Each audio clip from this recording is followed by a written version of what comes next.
National 7. Il faut l'apprendre qu'on aille à Rome à 7. Que l'on soit 2, 3, 4, 5, 6 ou 7.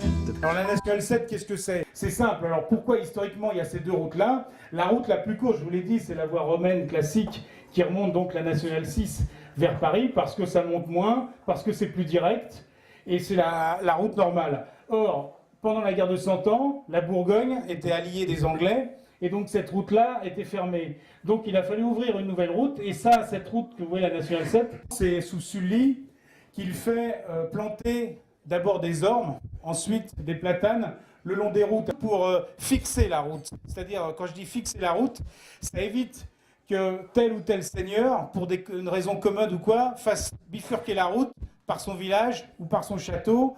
Au 19e siècle, il y a une nouvelle invention qui arrive, c'est le train. Et du coup, se pose vraiment la question, faut-il maintenir un réseau de routes?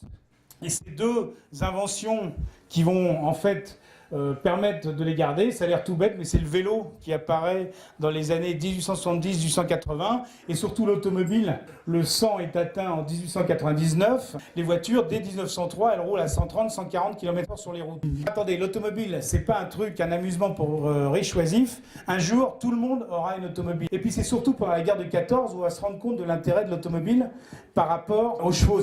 Il faut abandonner les chevaux pour la mécanisation. Et c'est là où apparaissent aussi les premières lignes de transport. Un camion, à l'issue de la Première Guerre mondiale, soit il a des bandages et il fait 5-7 tonnes, soit il a des pneus et il peut à peine porter plus de 2 ou 3 tonnes. Tout au long de la route, particulièrement sur la Nationale 6, on va commencer à trouver des bonnes tables. Et en 1933, c'est la première fois que sur le guide Michelin, les étoiles deviennent des rosettes. Plus touristiques, moins de camions, plus roulantes, donc venez sur la route bleue. Il y a deux voitures qui vont sortir, qui sont la 4 chevaux Renault en 1946 et la 2 chevaux Citroën en 1949. En 1955, Charles Trenet chante Route Nationale 7. National 7.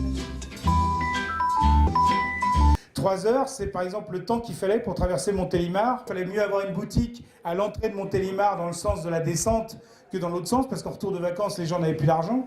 Ici, le 29 octobre 1970, le président Georges Pompidou a inauguré la première liaison autoroutière Lille-Marseille. On pourrait penser que le coup de grâce des Nationales 6 et 7 est porté en 2006, puisqu'il y a une loi de décentralisation qui les fait devenir, pour la plus grande partie, en départemental. Certains ont commencé à faire des balades et des rallyes. National 7. Il faut l'apprendre qu'on aille à Rome à 7. Que l'on soit 2, 3, 4, 5, 6 ou 7. C'est une route qui fera 7. Route des vacances.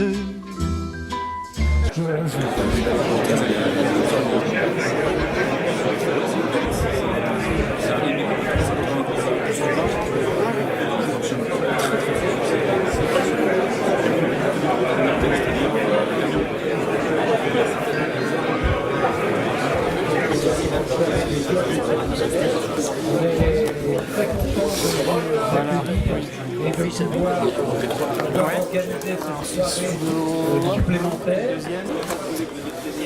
Voilà.